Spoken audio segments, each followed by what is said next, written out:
Bonjour tout le monde, ici Mathieu de Digdash pour ce webinaire quotidien.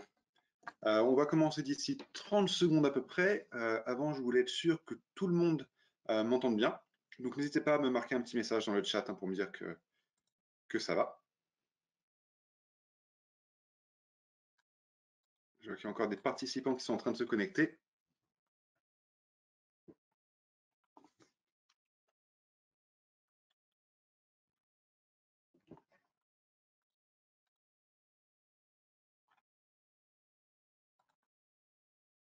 Tout est OK, le son est bon.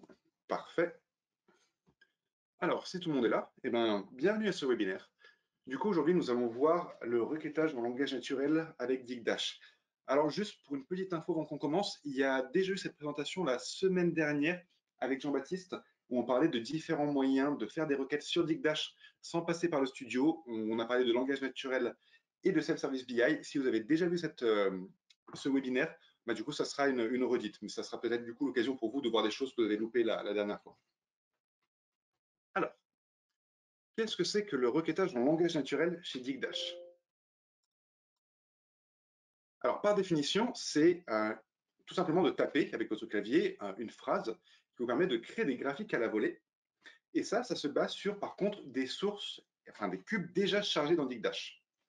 La façon dont ça marche, c'est qu'en fait, vous allez devoir charger une source de données dans Digdash, donc un fichier, une base SQL, peu importe, la travailler, bien vous assurer que les dimensions et les mesures soient bonnes, faire vos calculs directement dans la source de données, et ensuite, toutes vos dimensions et mesures seront accessibles par le requêtage en langage naturel. Mais ça ne vous permettra pas ici, par contre, de faire des calculs directement depuis cet endroit.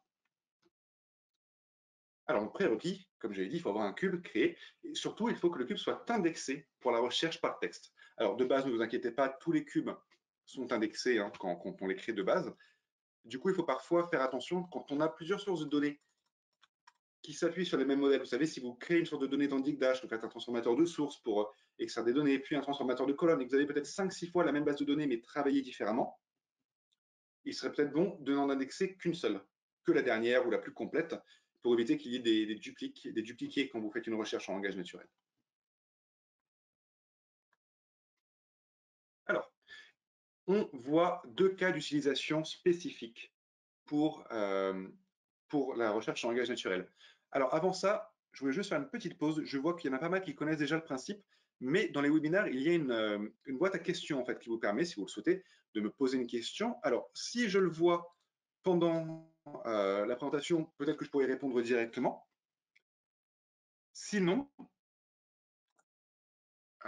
nous avons Lova qui est avec nous aujourd'hui et qui pourra peut-être répondre pendant la présentation. Sinon, tout à la fin, je répondrai aux questions qui n'ont pas été répondues. Ça paraît logique. Bonjour à tous. Alors, je reprends. Donc, il y a deux cas d'utilisation. D'abord, ça peut s'adresser aux concepteurs de données directement ou à ceux qui travaillent sur le tableau de bord. Donc là, ça va être des gens un peu plus avancés. Bonjour Lova. Oui. Qui vont pouvoir directement sur le tableau de bord, une fois que leur source est chargée, taper leur requête, créer des graphiques et les déplacer sur le tableau de bord et créer un tableau de bord pour les utilisateurs finaux. On va voir tout à l'heure comment ça marche. La deuxième utilisation va être pour les utilisateurs métiers de, eux, se générer un graphique à la volée, simplement pour le consulter sur le moment, voir leurs chiffres, le fermer, et il ne sera sauvegardé nulle part. D'accord? Donc, ce n'est pas du tout pour essayer de construire un tableau de bord, c'est juste pour essayer de répondre à une question où il ne trouverait pas la réponse sur le tableau de bord. En fait, en général, on essaye de proposer ça à des clients qui peuvent avoir beaucoup de pages de tableau de bord. Ils ne sont pas sûrs d'avoir forcément répondu à toutes les problématiques métiers et le tableau de bord commence à être assez élevé. Donc, ils peuvent créer un onglet langage naturel.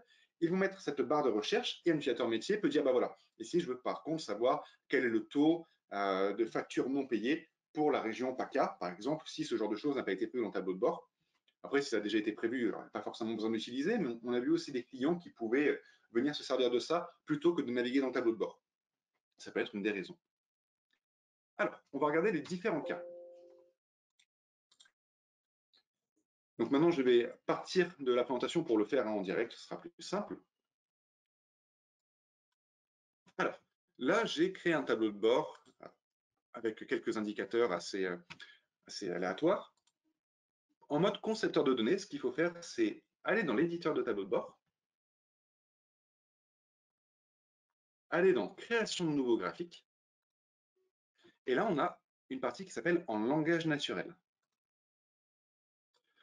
Ça me permet tout de suite de faire un flux sur une requête de données. C'est ce qui a marqué. Non, flux requête sur les données. Donc, je vais pouvoir taper directement ici une phrase.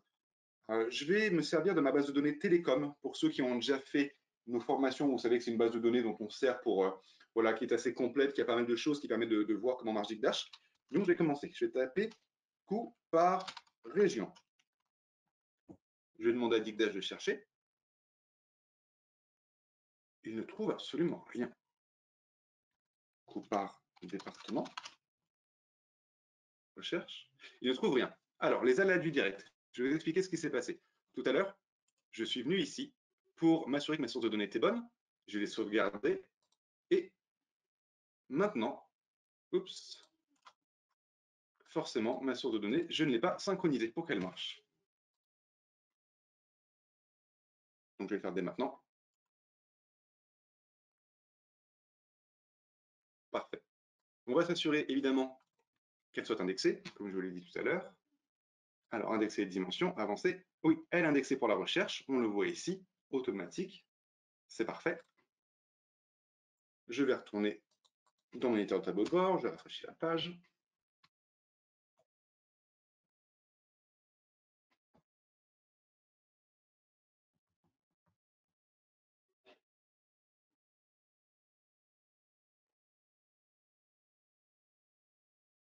Qui met un peu de temps chez moi.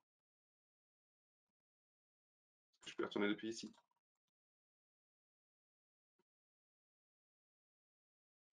Non, ma connexion Internet est là doit être un petit peu lente. Je ne sais pas si vous avez aussi des ralentissements chez vous.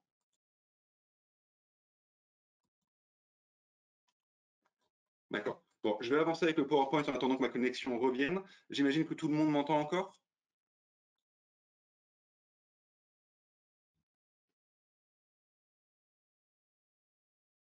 Oui? D'accord. Bon, je pense que l'audio a l'air encore de passer. Là, sur ça, ça n'a pas l'air. Ah, authentification. Est-ce qu'on va être bon? Oui, parfait. D'accord, c'est revenu.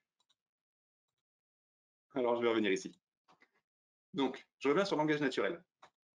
Je vais créer un onglet langage naturel. Si je retourne dans création de nouveau graphique, que je reclique sur langage naturel et que je fais une simple recherche, coût par région. Voilà. Alors, j'ai tapé coût par région. On voit que dans ma source de données, j'ai deux choses qui s'appellent coût. Coût par coût de communication et coût par minute. Comme je n'ai pas été spécifique, Digdash me propose automatiquement les deux choses qu'il trouve. Il me propose en tableau, il me propose aussi un graphique en barre qu'il pense être le plus approprié. Si vous regardez sur le côté, il y a un score qui est donné par Digdash, ici de 4,5 sur 5. C'est la pertinence qu'il va se donner aux réponses qu'il apporte.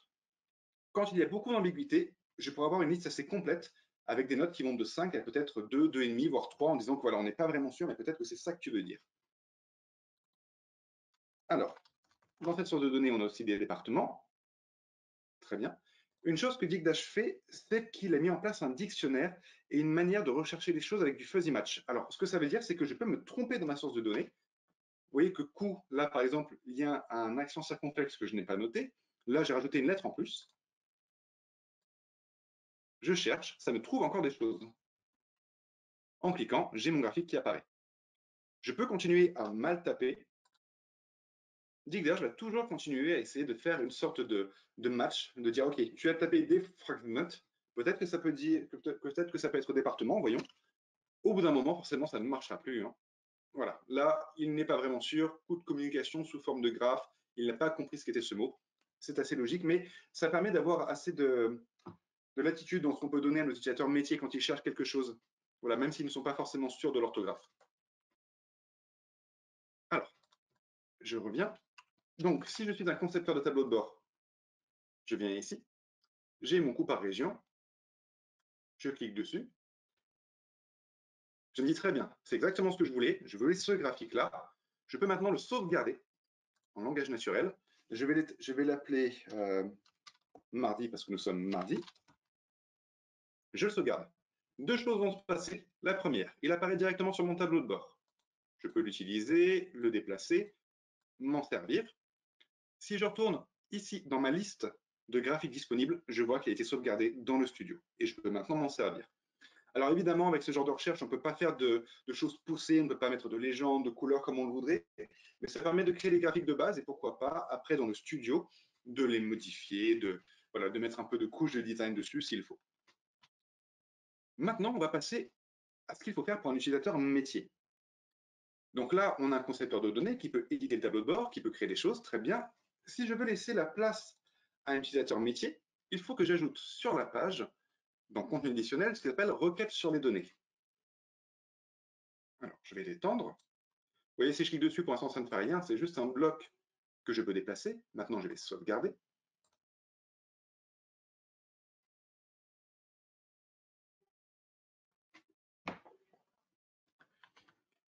Et voilà ce qu'aura un utilisateur métier. Donc, j'ai ma page d'accueil. Sur ma page langage naturel, on voit que mon mardi test est apparu. Et sur utilisateur métier, j'ai ce bloc qui est là. Alors, quelqu'un qui a les droits nécessaires pourra faire une recherche. Il pourra dire, encore une fois, coût par département, faire une recherche et obtenir quelque chose. Il le voit à la volée, ça répond au moins à sa question, il peut faire une autre recherche. Ça, c'est le principe de base pour un utilisateur métier, quelque chose existe et il s'en sert tout de suite. S'il a les droits, il pourrait même presque le sauvegarder pour que ça aille dans le studio si jamais voilà, on a donné accès à un utilisateur spécifique, on sait que lui fait des recherches pertinentes et que de temps en temps, il peut vouloir sauvegarder son graphique et l'envoyer au concepteur de données, il pourra le faire. Il sauvegarde ici, lui ne verra pas qu'il a sauvegardé quelque chose, mais ceux qui travaillent dans le studio le verront et pourront peut-être après échanger avec lui. Alors, si vous voyez ça, vous pouvez vous dire qu'il y a quelque chose qui cloche un petit peu dans ce que je vous montre, c'est que un utilisateur doit connaître exactement le nom des colonnes. D'accord? Il doit connaître par région, soit quelque chose qui s'appelle région, quelque chose qui s'appelle département. Ce dont on s'est aperçu chez certains clients, c'est qu'une même colonne pouvait être appelée différemment selon différents services, par exemple. D'accord? Certains peuvent appeler ça, par exemple, le service RH, d'autres le département RH, d'autres l'étage RH, s'il y a des étages. Il y a pas mal de confusion. C'est pour ça que Digdash permet de créer des synonymes, en fait. Donc là, il y a un exemple. Dans ma source de données télécom, pour département, je peux mettre des synonymes. Service, étage, éléphant, même si on veut être créatif, on peut très bien le faire. Donc, qu'est-ce que ça donne en direct? Alors, ça donne quelque chose comme ça. Donc, si je suis dans télécom, là, j'ai mes différentes mesures et dimensions. Donc, département. Si je rentre dedans, je vois que là, j'ai rentré deux synonymes. Éléphant, entité. Je pourrais mettre service, étage, panoplie, pourquoi pas. Peu importe, tout ce qu'on a en tête. Et ce seront ce genre de choses qui pourront être ensuite communiquées aux utilisateurs métiers. Une autre façon de le faire peut tout simplement être de demander aux utilisateurs métiers, voilà, comment appelez-vous telle chose, de prendre des notes et ensuite de les rentrer comme synonymes. Donc ensuite, il suffit de faire OK. Et en cliquant sur terminer, on pourra sauvegarder. Si je vais sur coût de communication, pareil, je vois que là, je l'ai appelé tigre pour un peu plus de fantaisie. J'aurais pu l'appeler total aussi. Faire OK. Faire terminer. Parfait. La fonctionnalité par langage naturel de recherche passe par le cube, mais passe surtout par les graphiques qui sont créés en fait. Ça va regarder dans les graphiques quelle source de données est utilisée. Donc après avoir fait ça, il faut que je synchronise tous mes graphiques.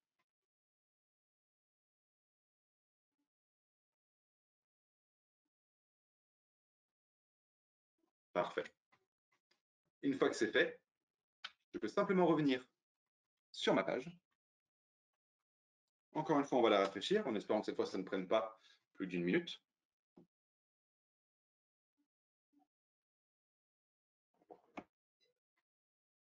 J'ai mis sur 30 secondes cette fois.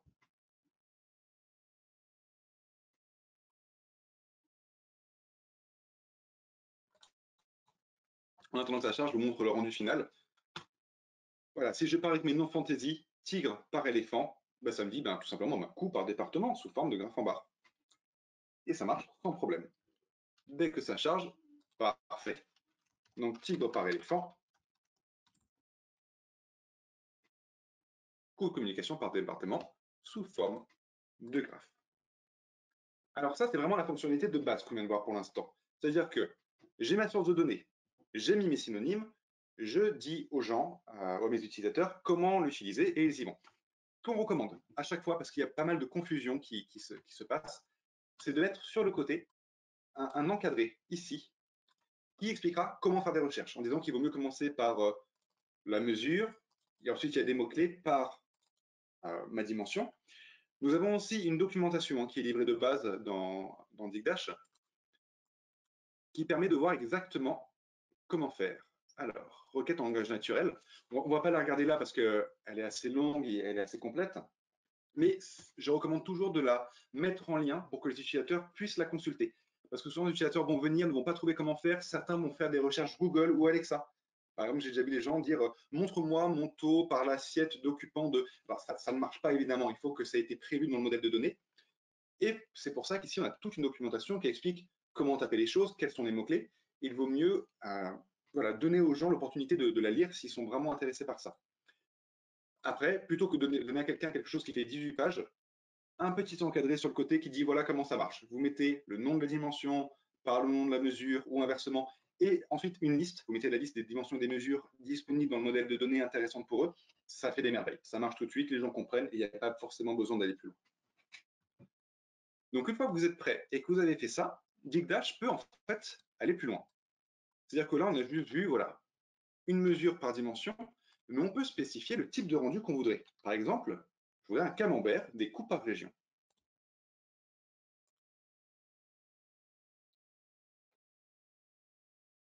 Voilà, c'est illisible, mais ça marche.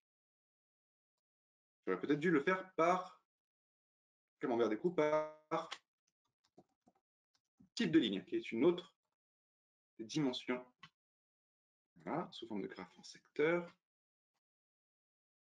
Parfait. Là, on comprend bien comment ça marche. On peut faire aussi des tableaux croisés, si on veut, en mettant, du coup, plusieurs dimensions. Donc, regardez. Tableau croisé des coûts de communication par région et par département. Alors ici, ce n'est pas le département géographique, mais c'est vraiment mon département, mon service. Hop, alors, qu'est-ce que j'ai ici? Score de 5, coût de communication par région, département, sous forme de graphe en tableau, sous forme de graphe en tableau croisé. Moi, je demande un tableau croisé, donc on va regarder ce que ça donne.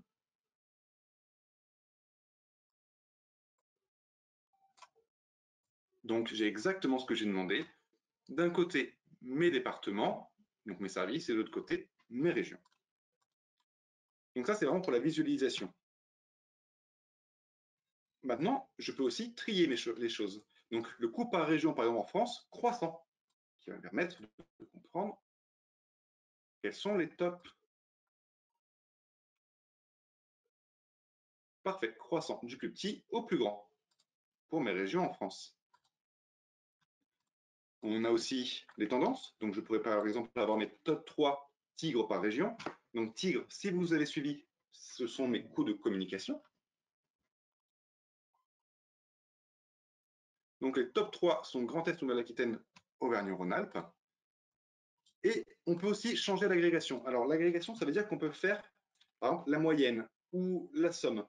Tout ça, ce sont des choses qu'on peut déjà faire dans le studio de Digdash, d'accord? Mais on ne peut pas du tout dire ici coût de communication multiplié par temps de communication. Non, ça ne marcherait pas. Mais la moyenne est une agrégation par défaut que Digdash propose. Il y en a d'autres, hein, évidemment. Donc, coût de communication, on va entre parenthèses, agrégation, moyenne. Et voilà, ça nous dit exactement quelle est la moyenne pour chacun des départements. Alors, la recherche en langage naturel, il faut toujours faire attention, encore une fois, à qui on la donne, hein, comme je vous ai dit tout à l'heure. C'est un travail qui doit être fait en préparation par les concepteurs de données. Vraiment, travaillez bien vos sources avant ça, quand vous les mettez à disposition. N'en mettez pas trop, pour ne pas que les gens soient perdus. Mettez vraiment cette aide sur le côté, c'est ce que je vous conseille pour que vos utilisateurs aussi ne viennent pas vers vous en disant écoutez, je ne comprends rien, ça nous est déjà arrivé chez un client qui avait juste mis comme ça brut et les gens étaient un petit peu perdus. Mais si c'est bien fait, que l'aide est claire à côté, ça peut vraiment donner un plus à vos données pour vos utilisateurs. Et vous, en tant que concepteur de données, si vous connaissez bien votre source, vous créez vos tableaux à la volée, vos graphiques à la volée, vous tapez, ils apparaissent, vous les modifiez après pour le design s'il le faut dans le studio, et ça peut vous permettre d'avancer aussi plus vite. Voilà. Alors, ça fait 20 minutes que je parle, il va rester à peu près 10 minutes pour les questions. Donc, n'hésitez pas dans le chat à taper des questions. Je suis là pour y répondre.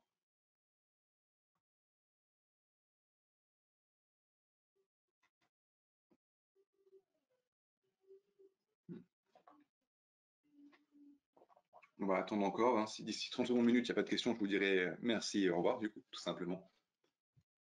Voilà, la fonction n'est pas forcément compliquée. Pas grand chose à savoir. Une question que j'ai vue la dernière fois, auquel j'ai pas répondu là, on m'a demandé si on pouvait mettre des hiérarchies, par exemple, manuelles ou automatiques qu'on aurait créées dans Digdash. Si je les affiche ici, est-ce que je pourrais aller dedans? Je crois, oui, c'est ce qui était ce qu'on a vu tout à l'heure quand on l'a fait déjà par région, que je pouvais cliquer directement sur une région pour aller dedans.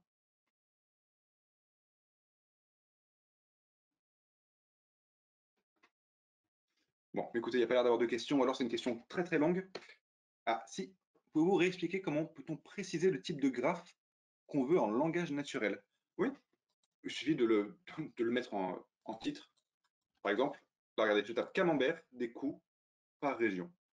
Un tableau croisé, par exemple, des coûts par région, ou est-ce que je pourrais le faire par date? Comment on appelle un time series en français déjà? Line chart? Time series? Non, je ne connais plus ce nom. Ouais, voilà, line chart. Je ne sais plus en français comment on dit. Donc, coût de communication par date, date, année. Ouais, il suffit de le préciser. Encore une fois, vos utilisateurs métiers ne connaîtront pas forcément ces noms. Donc, encore une fois, une aide sur le côté sera vraiment le bienvenu. Courbe, voilà, c'est ça le mot que je cherchais, une courbe. Courbe des coûts par mois, ça marche. Alors, courbe de communication sous forme mois, année, année, mois, année, mois, date, mois. Oui, parfait. Est-ce qu'il y a d'autres questions?